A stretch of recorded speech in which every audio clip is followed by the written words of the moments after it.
다음은 병해충입니다. PLS인데요. PLS 부분은 여러분들도 뭐 상당히 많이 들었고 뭐 누차 지금 강조를 하고 있습니다만 그냥 간단하게 잠깐 말씀을 드리면요. 말 그대로 그 농약이 칠 수 있는 약만 써야 된다. 그 다음에 수확기 얼마 전에 기준을 반드시 준수를 하셔야 되고요. 그 다음에 살포 농도라든지 이런 부분을 반드시 지켜야 된다라는 게 핵심이 되겠습니다. 자두는 지금 현재 그 농약 정보 서비스에 등록되어 있는 농약이 424종입니다. 그 다음에 잠정 농약으로 등록되어 있는 게 66종인데요. 거의 한 약 500개 정도의 농약들이 지금 등록되고 있고 지금도 등록이 되고 있습니다. 등록이 되고 있는데 과거에 비해서 정말 많은 농약들이 지금 등록이 되고 있는 거죠. 여러분들이 이제 가장 많이 쓰시는 이 디티아논 액상소화제 이 부분도 지금 잠정 농약으로 등록이 되어 있고 아마도 조만간 등록이 되지 않을까 생각을 합니다. 이 농약에 대해서 그냥 간단하게 그냥 설명을 좀 잠깐 드리면요. 우리가 이제 그 포모사나 이런 과종들이 이제 임급병, 소위 이게 흑반병인데 소위 임급병이라는 병이 약하죠. 그럴 때 저희가 보통 마이신을 쓰지 않습니까?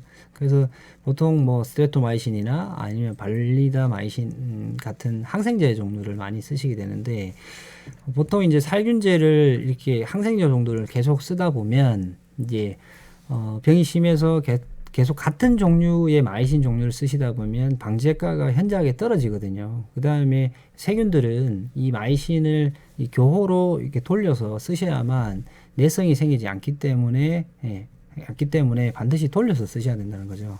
그래서 요 위에 기호 분류가 되어 있죠. 요 기호 분류를 이번에 만약에 이 라의 4 플러스 아의 3을 쓰셨다면 다음번에 마이신 쓰실 때는 요거와 다른 것들을 쓰셔야 된다라는 부분이 되겠습니다. 그래서 요 항생제 부분 특히나 포모사 계통에 있는 과종들은 많이 예민하기 때문에 이 항생제는 이 포모사 종류들은 단용을 쓰셔서 하시는 게 좋다라고 말씀을 드리고 싶습니다. 동계약제 살포가 되겠습니다. 동계약제. 이 내년 봄이 되면 이제 이 동계약제를 살포를 하셔야 되는데요. 가장 먼저 이제 약제를 살포하는 것이 기계유제죠. 기계유제. 통상적으로 2월 하순경 정도 됩니다. 2월 하순경에 기계유제를 쓰고 한 달이 지나서 이쪽이네요. 한 달이 지나서 약 한 달이 지나서 석회 유황합제를 치고 다시 한 20일 정도 지나서 석회 보르독을 치는데요. 이 쓰는 이유가 기계유제 같은 경우는 기계유제는 이 기름이죠. 기름이기 때문에 나무에 붙어서 사는 보통 해충들을 이 기름의 피막으로 해서 질식사시키는 용도로 씁니다. 그렇기 때문에 기름이기 때문에 이 다음에 치는 약들과 간격이 좀 어느 정도 더 벌어지는 게 좋다라는 걸 말씀드리고 싶고요. 그 다음에 기계유제를 살포하고 나면 그 다음에 황을 치죠. 황. 그리고 보통 황은 살균력이 뛰어나기 때문에 이제 소독을 한다고 어른들은 보통 그렇게 이야기를 하시는데 그렇게 해서 소독을 하죠. 황 같은 경우는 살균 살충력이 같이 있기 때문에 굉장히 좋은 약입니다. 그래서 자두에 이제 내가 동계약제를 다 쓸 수 없는 조건 같으면 황 소독만이라도 이제 제대로 하시면 좋거든요. 요 황소독을 하고 나면 이제 석회 보르도액으로 이제 도포를 하는 게 되는 겁니다. 보통 통상적으로 살포하는 시기가 이제 역으로 이제 계산을 하시면 되는데 석회 보르도액은 계약 한 10% 정도 진행이 될 때 치시면 되고요. 거꾸로 한 15일 정도 넘어가서 황소독을 하시면 되겠습니다. 황소독에서 다시 한 20일 정도 뒤로 가서 이제 기계유제를 살포를 하셔서 역으로 이제 하실 수 있어야 된다는 거죠.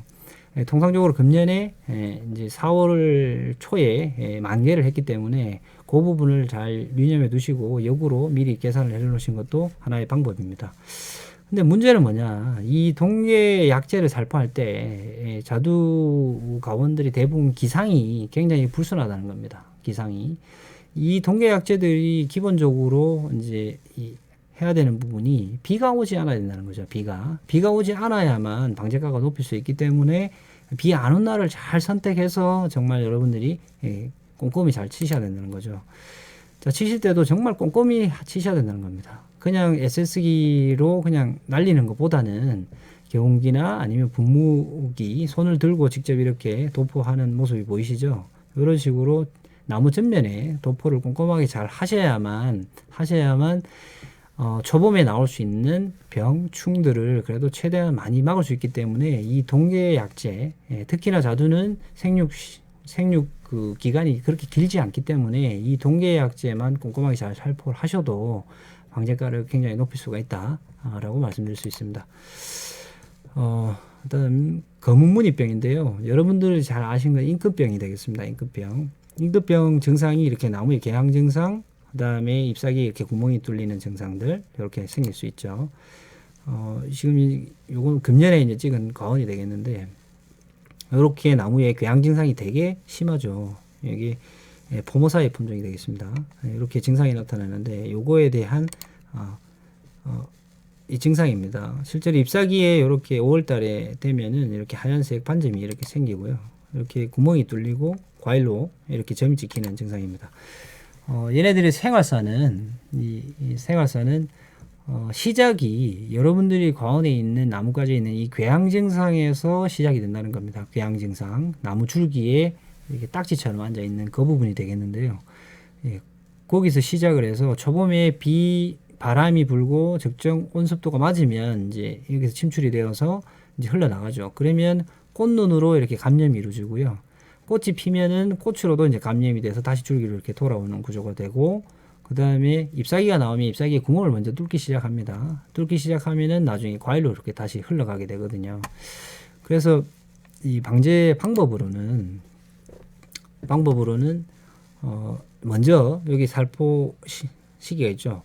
이 거문무늬병은 임금병은 낙엽 직후부터 시작을 하셔야 됩니다. 잎사귀가 있을 동안에 낙엽이 다지기 전에 먼저 4-12식이나 4-8식 같은 석회 보르도액을 쳐서 먼저 1차 방제를 해 주셔야 되는 상황이고요. 이때 하는 것은 내년 봄으로 다시 이동되는 월동되는 병원균을 죽이는 효과가 있는 겁니다. 그렇게 해놓고 개화 직전에 아까 동계약재 살포할 때 꽃이 한 10% 정도 폈을 때 이제 보르도액을 살포하시라고 그랬는데, 봄에 이제 석회 보르도액을 치고 그러고 나서 꽃이 지고 날 무렵에 마이신 종류를 이제 치게 되고, 중간에 마이신이 들어가고 나면 그 다음에 아인석회액이 들어가서 이렇게 방제를 계속 하는 거거든요. 근데 문제는 뭐냐 하면 이 임금병은 생각보다 잘 없어지지 않는다는 겁니다. 없어지지 않는다. 무슨 얘기냐면 대석조생이나 뭐 이런 그 대석 계열에 있는 품종들은 상대적으로 이 병에 좀 그래도 좀 강한 면모가 있는데 포모사라든지 도담, 대왕자두 뭐 앞으로 향후 또 나와야 될 진진이라든지 이런 이 포모사 계열에 있는 품종들은 이 임금병에 굉장히 취약하거든요. 취약한데 제가 지금까지 그냥 지켜본 바로 의하면 이게 어린 유목기 때부터 벌써 줄기가 궤양 증상이 생겨서 감염이 되어 있는 나무들은 나무가 나이가 들어도 계속 그게 침출이 되어서 나온다는 겁니다. 그렇기 때문에 여러분들이 유목기 때 방치하지 말고요. 유목기 때부터 정말 관리를 잘 하셔야 된다는 거죠. 우리가 석회 보르도액이나 아니면은 황소독을 하시죠. 그러면서 남으면 찌꺼기들이 좀 생기지 않습니까? 그런 찌꺼기들을 어린 유목기 때 나무 줄기 쪽에다가 이렇게 좀 발라주셔서 이렇게 보호를 좀 줄기를 해주시면은 그래도 감염을 어느 정도 막으실 수가 있다는 거죠. 그래서 여러분 유목기 때 관리가 정말 중요합니다. 그래서 유목기 관리 신경 써달라 말씀드리고 싶습니다. 그 다음에 이제 회성병인데요. 회성병은 자두의 증상들이 이렇게 나옵니다. 보통 수확기에 임박해서 이렇게 과일에 이렇게 곰팡이가 생긴 증상들이 있는데요. 생각보다 이 훼손병은 밀식된 과원에서 심하게 나타납니다. 아까 제가 물자두가 된다라고 하는 사진을 보여드린 사진이 있었는데요. 그렇게 과원이 빽빽하게 되어 있으면요, 약을 쳐도 약이 들어가지가 않겠죠. 그렇기 때문에 이 훼손병이 많은 과원에서는 이 습이 빨리 마를 수 있도록 바람이 통하고 햇빛이 들어가게 되면 이 훼손병은 자연스럽게 많이 없어지게 되거든요. 그 다음에 동계약제를 꼼꼼하게 잘 살포를 하시면 생각보다 사전에 많이 막으실 수가 있습니다. 그래서 아까도 다시 말씀드렸지만 제식거리 너무 욕심내지 말자라는 부분인 거죠. 다음에 이제 좀 자두에서 좀 많이 나오는 게 이제 주머니병이 되겠습니다. 주머니병. 자두가 낙하가 되고 나면 이렇게 어린 유가기가 이렇게 이 뻥튀기가처럼 이렇게 부풀어지는 게 이런 증상이 있는데요. 이런 증상들은 대부분 대석조생, 로얄 대석조생, 조생종 쪽이 심하게 나옵니다. 심하게. 이게 요 주머니병은 그 복숭아의 이 오갈병 증상과 똑같거든요. 그래서 이 오갈병 증상은 여러분들이 동계약제인 그 황소독을 정말 철저하게 잘 살포를 하시면 정말 현격하게 떨어지게 됩니다. 떨어지게 되니까 이 동계약제, 다시 한 번 더 강조드립니다만은 이 동계약제를 살포를 꼼꼼하게 해달라 말씀을 드리고 싶습니다. 실제로 이게 심했던 해에 이 어떤 미국이나 이런 미국에서 어떤 자료들을 좀 찾아봤는데요. 이게 복숭아의 이 꼬갈 증상하고 똑같기 때문에 이렇게 자료를 좀 찾아봤습니다. 자료를 찾아봤는데요. 여기서 이제 미국에서도 하는 이야기는 이제 제일 좋은 게 동제다, 굴이다 라고 이야기를 합니다. 무슨 얘기냐? 여러분들이 이미 다 하고 계신 겁니다. 석회보르도액, 석회보르도액에 유산 동이 들어가죠. 그렇기 때문에 이 동제를 꼼꼼하게 치시면 이 보자기병도 사전에 많이 막으실 수가 있다라는 말씀을 드립니다. 다음은 복숭아 순나방입니다. 순나방. 복숭아 순나방은 지금 자두에서 해충 중에서 가장 피해를 또 많이 주는 해충이 되겠습니다. 1년에 보통 4번 내지 5번 정도도 나오는데요. 보통 증상이 5월 달에 이렇게 신초가 나올 때 신초 끝을 유충이 가해를 해서 이렇게 순이 말라 죽고요. 그 다음에 6월 달, 그 다음에 8월 달에는 이렇게 이 성충들이 들어가서, 아니 성충이 아니라 유충이 들어가서 이제 파먹고 그 속에서 안에 섭식을 하게 되죠. 그러다 보니까 이제 수확기 임박해서 이렇게 이 속에 있는 심식충들이 좀 많이 나오게 되겠죠. 근데 이 나방들은 이 나오는 시기가 있습니다. 나오는 시기가. 그래서 보시면은 3월 하순경부터 쭉 발생을 해서 4월 중순경이 되면 이렇게 나방의 성충들이 가장 많이 잡히게 되거든요. 잡히고 되는데 1세대 때 어떤 나방들이 여기 보시면 가장 많이 나옵니다. 그래서 1차 방제만 제대로 신경 써도 생각보다 이 개체수를 줄일 수가 있고 피해를 줄일 수가 있거든요. 그래서 보통 1차 요 시기 때 나오고 나서 약을 언제 치시냐면 살충제를 보통 한 보름 뒤쯤, 예를 들어서 4월 중순에 나왔다. 그러면은 5월 상순경 이 시기 때 이제 약을 살포를 해서 치시면 그래도 좀 잡으실 수가 있습니다. 근데 이렇게 한 번, 두 번, 세 번, 네 번, 한 5번 정도 나올 수가 있기 때문에 계속 이 타이밍을 잡기가 사실 농가분들이 되게 힘드시잖아요. 그래서 별도로 친환경 요새 자재로 등록이 되어 있는 이 교미교란제를 같이 병행해서 사용하시면 훨씬 더 효과가 높습니다. 여기 보시면 이렇게 파우치 형태로 되어 있는 이 교미교란제가 있고, 그 다음에 이렇게 고리 형태대로 되어 있는 교미교란제가 있거든요.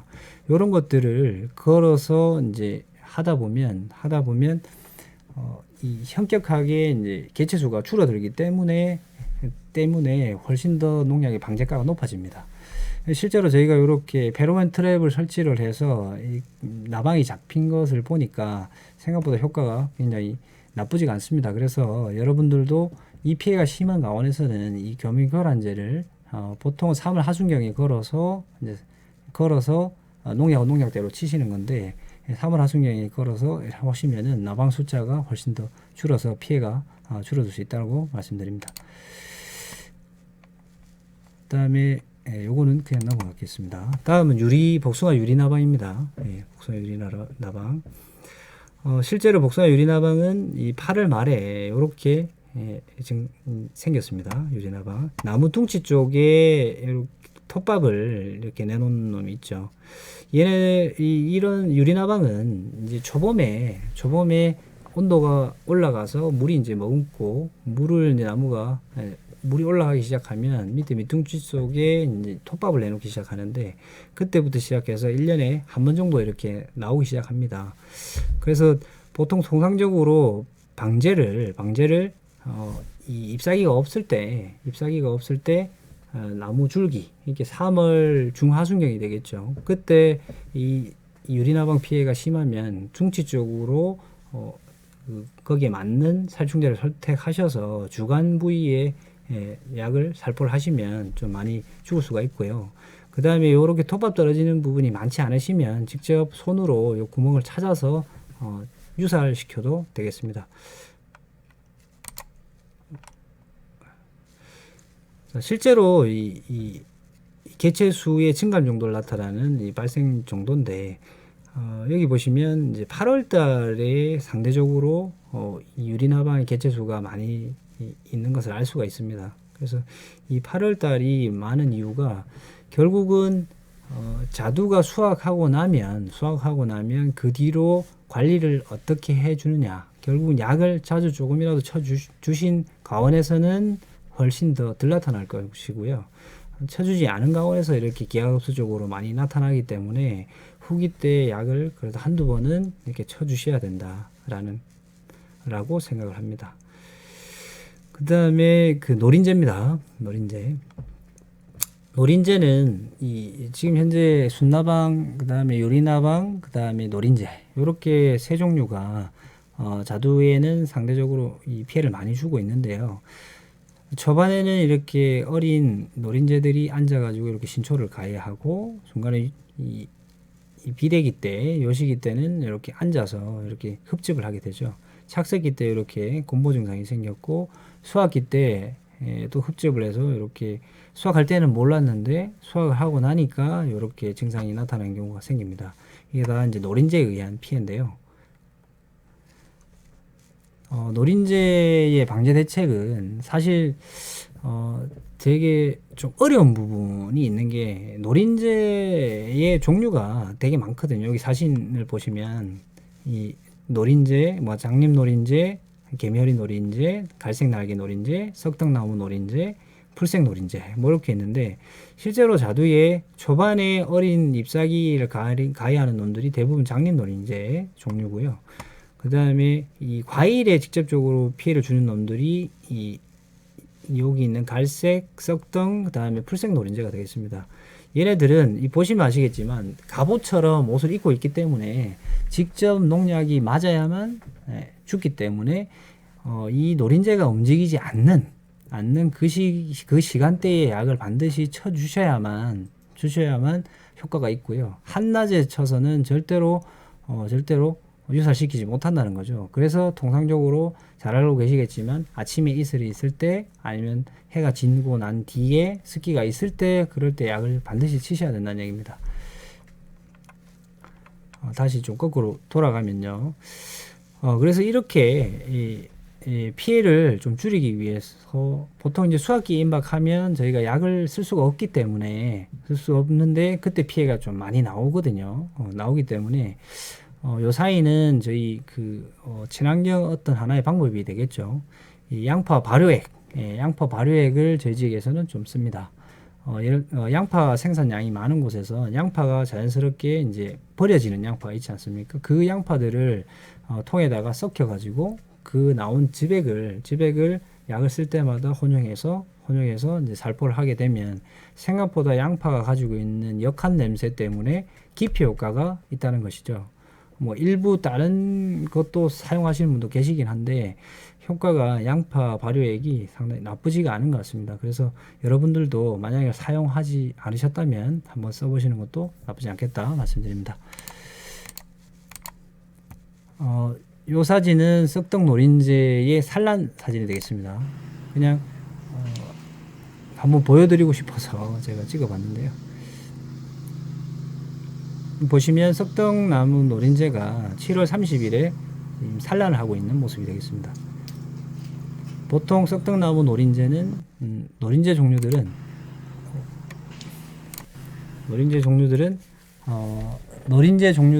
보통 그 산란을 한번 하면 한 50개, 약 50개 정도 알을 산란하는데 아까 7월 30일 날 이렇게 산란하는 모습을 제가 찍었는데요. 실제로 노린재가 발생되는 빈도에 대해서 이렇게 트랩으로 이제 조사를 했는 내용인데 7월달이 넘어서 노린재 발생이 많은 것을 알 수가 있죠. 이렇게 보면 7월달이 온도가 높기도 하고 이 시기 때 노린재가 발생이 많습니다. 많은데 이 또한 아까도 말씀드렸듯이 유리나방이 8월달부터 시작해서 급격하게 개체수가 많았듯이 또한 자두가원이 대부분 나무를 수확하고 나면 약을 잘 치지 않으시기 때문에 이런 현상들이 좀 나올 수 있다라고 보시거든요. 그렇기 때문에 꼭 수확하고 나서도 살충제를 꼭 한 두세 번 정도는 반드시 좀 쳐주셨으면 좋겠다 말씀드립니다. 그다음에 깍지벌레입니다. 깍지벌레. 보통 자두나무에는 벚나무 아니면 뽕나무 깍지벌레라고도 하는데요. 이 깍지벌레들이 주로 붙게 됩니다. 금년에 또 비가 자주 와서 깍지벌레가 있는 과원이 상당히 많습니다. 많아서 피해가 지금 우려가 되는데요. 보통은 1년에 뭐 한 3번 정도 나오는데 이 그냥 깍지벌레를 이렇게 하얗게 있을 때 약을 살포하게 되면 약이 잘 듣지를 않거든요. 그래서 약을 깍지벌레가 있는 동안에 약이 잘 들어갈 수 있는 그 타이밍을 잡으셔야 된다는 거죠. 그 타이밍을 뒤에 그림을 통해서 다시 설명드리도록 하겠습니다. 실제로 이 사진은 요 근래에 제가 찍었는데요. 지금 깍지벌레 여러분들 가운데 가보면 깍지벌레가 요런 좁히 틈 사이 비가 잘 맞지 않는 그런 곳에다가 깍지벌레가 산란을 해놓은 건데 요렇게 하얗게 좀 모여 있는 게 좀 많다. 그러면 요거는 수컷 성충이 되겠습니다. 그 다음에 요렇게 햇볕이 좀 들어가고 이렇게 동그랗게 이렇게 좀 납작하게 이렇게 붙어 있는 것들이 요게 암컷 성충이거든요. 여기 있는 암컷 성충들이 내년 봄에 다시 때가 되면 적산 온도가 맞으면 이제 다시 부화를 하는 거죠. 거기서 이제 산란하는데 그 산란하는 시기를 여러분들이 잘 찾으셔야 된다는 거죠. 이 자료는 그 이기상 박사님 자료가 되겠습니다. 보통 깍지벌레는 이렇게 깍지가 이렇게 생기면서 배 속에 알을 베게 됩니다. 이건 난태성이라고 하는데 이렇게 깍지가 생기는 거거든요. 어떻게 보면 알을 보호하기 위해서 이렇게 생기는 거겠죠. 근데 이 깍지벌레를 방제를 하시려면 보통 4월 하순경에서 5월 하순경에 깍지벌레가 이동을 합니다. 그래서 요때는 깍지가 없기 때문에 약을 쳐도 잘 죽거든요. 그러니까 요 시기를 잘 잡으셔야 된다는 거죠. 요렇게 아래에서 이제 부화를 해서 이렇게 기어가는 시기가 있는 겁니다.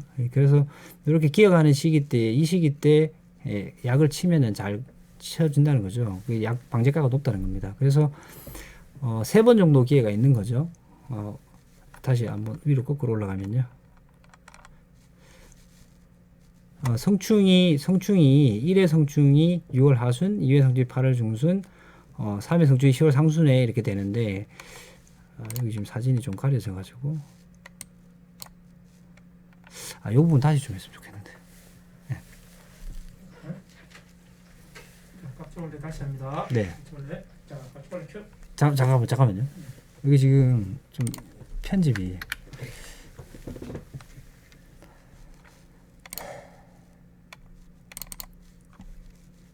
지금 밀려가지고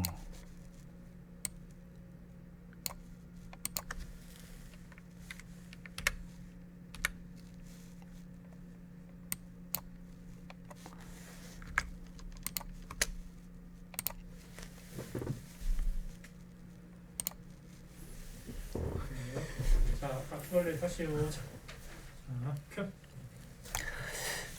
다음 깍지벌레입니다. 자두나무는 보통 뽕나무, 벚나무 깍지벌레라고 하는데요. 1년에 연간 한 3회 정도 발생을 되고 발생이 됩니다. 그래서 이 나무의 숲이 내에 이렇게 이 깍지를 이뤄서 이렇게 부착을 해서 나무를 흡집하게 되는데 심한 가온들은 이렇게 하얗게 이렇게 도포를 하게 되죠. 사진을 좀 먼저 보여드리면요. 보통 여러분들 가온에 지금 가보시면 이렇게 하얀색 이렇게 이 조피 틈 사이에 하얗게 이렇게 몰려서 하얗게 보이는 것들이 있을 겁니다. 이렇게 좀 조밀하게 있는 것들이 수컷의 성충이고요. 그 다음에 이렇게 동그란데 약간 납작하게 있는 게 있거든요. 요게 바로 암컷의 성충이 되겠습니다. 여기 암컷 성충들이 내년에 월동을 해서 여러분들 가온에 내년 봄에 다시 나타나게 되는 거거든요. 네, 그래서 요 방제하는 시기를 잠시 다시 한번 더 살펴보면요. 보통은 이 1세대 알 약충이 발생되는 게 5월 상순 중순 정도 됩니다. 2세대 약충은 7월 상순 정도 되고요. 3세대 약충이 8월 중순 정도 되거든요. 요거를 머릿속으로 좀 기억을 하셨다가 방제 방법에 대해서 말씀드리도록 하겠습니다. 여기 지금 이기상 박사님 자료를 제가 잠깐 가져왔는데요. 보통 깍지벌레는 깍지가 이렇게 생기면 이 몸속에 알을 이렇게 베게 되는데 이 깍지는 결국 알을 보호하기 위해서 이렇게 생기는 거겠죠. 근데 방제 시기가 언제냐? 아까 제가 첫 번째 방제 시기가 5월 상순이라고 말씀드렸는데 4월 하순에서 5월 하순경 요 시기가 이제 깍지벌레가 1세대가 이제 이동하는 시기가 되겠습니다. 그 지역에 따라서 좀 차이는 있을 수 있습니다만은 대체로 저희 지역 같은 경우는 5월 한 중순경이 되거든요. 중순경에 이렇게 이동하는 시기에 약을 치게 되면 이때는 깍지벌레가 부화했기 때문에 빨갛게 그냥 깍지가 없는 상태거든요. 요 시기 때 약을 살포하시면 약이 잘 듣고요. 이렇게 이동을 하게 된다는 거죠. 이동을 하는 시기 때 요때 잘 관찰하셨다가 돼야 되는데요. 보통 어르신들은 그냥 나무를 보면은 구분이 잘 안 됩니다. 안 되기 때문에 돋보기나 이런 거 큰 걸 들고 이렇게 지켜보시면 깍지가 있는 주변을 살펴보시면 이렇게 이동하는 시기가 있다는 거죠. 그 시기 때 약을 치시면 방제가를 높일 수가 있습니다. 그래서 이 깍지벌레가 많으면 꼭 이렇게 고약병이 생기게 됩니다. 이 깍지벌레의 어떤 배설물을 먹고 커가는 이렇게 좀 같은 거죠. 이렇게 고약병이 생기게 되는데 이 고약병도 줄이려면 반드시 깍지벌레를 방제를 해야만 이 고약병도 줄일 수가 있다는 거죠. 예, 다음은 갈색 날개 매미충입니다. 일단 먼저 사진을 먼저 보여드리도록 하겠습니다. 여러분들 가원을 가시면 지금 현재 여러분들 가원을 가시면 되겠습니다. 이렇게 나무 가지에 1년생 신초가 나와 있는 부분에 이렇게 하얀 털이 이렇게 있는 게 보셨을 텐데 그 속에 이렇게 알이 이렇게 산란이 되어 있습니다. 이게 이제 갈색 날개 매미충 성충이고요. 여기 지금 약충이 되는데 지금 현재 여러분들 가온뿐만 아니라 저희 관내에도 엄청나게 지금 많이 보이고 있거든요. 그래서 실제로는 정말 얼마나 큰 피해를 줄지는 아직 그렇게 규명화 되어 있는 건 없습니다만 그래도 이 개체수가 자꾸 늘어나게 되면 꽃매미나 아니면 이런 외래충처럼 늘어나게 되면 상대적으로 피해를 줄 수 있기 때문에 이 갈색 날개 매미충에 대해서도 약 방제를 하셔야 되거든요. 그래서 여기 보시면 갈색 날개 매미충이 지금 산란을 해놓고 내년 봄이 되면 약충이 이제 태어납니다.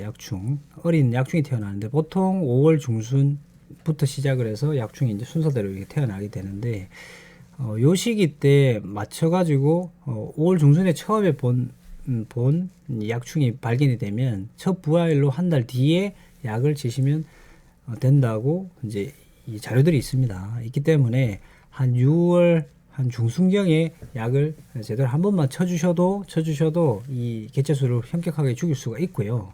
그 다음에 겨울 전정을 하실 때 1년생 가지에 있는 산란한 그 가지들을 좀 잘라서 그냥 버리셔도 겨울 동안에 또 동사에서 죽기 때문에 또 개체수를 좀 줄일 수가 있습니다. 근데 갈색날개 매미축을 그냥 두시게 되면 중요한 거는 이제 거름 증상이라고 해서 과일의 배설물로 인해서 거름 증상, 과일의 표피를 상품성을 떨어뜨리게 되거든요. 그렇기 때문에 이 개체수를 줄이시려고 노력을 하셔야 된다. 그렇게 말씀드리고 싶습니다. 그래서 이 예찰 방법은 인터넷을 통해서 잘 나와 있으니까 그렇게 참고를 좀 하셨으면 좋겠습니다. 오늘 내용에 대해서 제가 이제 교육이 마무리가 돼가는 중인데요. 오늘 그 교육을 좀 정리를 좀 해드리겠습니다. 먼저 첫 번째는 아까도 제가 계속 말씀드렸지만 배수 시설을 반드시 설치하자. 개원시에 이제 물의 흐름을 파악해서 이제 반드시 배수 시설을 설치를 하셔야 됩니다. 원래같이 이런 기상 속에서 예를 들어서 배수 시설이 원활하게 돼 있는 농가 같으면은 비가 계속 오더라도 물이 빠져나가기 때문에 최소한 침수 피해는 막을 수가 있다는 얘기거든요. 그래서 배수 시설 좀 반드시 좀 설치를 해 주셨으면 좋겠고요. 그 다음에 토양과 수영을 고려해 식재를 하자. 네. 아까도 제가 제식 거리를 자꾸 말씀을 드렸는데 토양의 특성과 내가 어떤 수영을 가져가실 거야 따라서 제식 거리를 달리 가져가셔야 된다는 겁니다. 그래서 제식 거리를 너무 밀식에 욕심을 두지 말자라는 게 핵심이겠죠. 그 다음에 결실 안정을 위해서 수분수를 반드시 식재하자. 자두는 개화 기간 동안에 기상이 불순하기 때문에 이 수분수 배치가 정말 중요하다고 말씀을 드렸죠. 그래서 수분도 반드시 식재를 부탁드리겠습니다. 그리고 네 번째가 동계약재는 순서에 맞춰 꼼꼼히 살포하자. 아까 동계약재 순서, 기계유제, 석회유황합재, 석회보로도액 요 순서를 살포를 하되 기상 여건을 잘 고려해서 하시고 꼼꼼하게 정말 살포가 잘 될 수 있도록 하셔야 병해충을 줄일 수가 있습니다. 그 다음에 유목기와 후기 관리에 신경을 쓰자.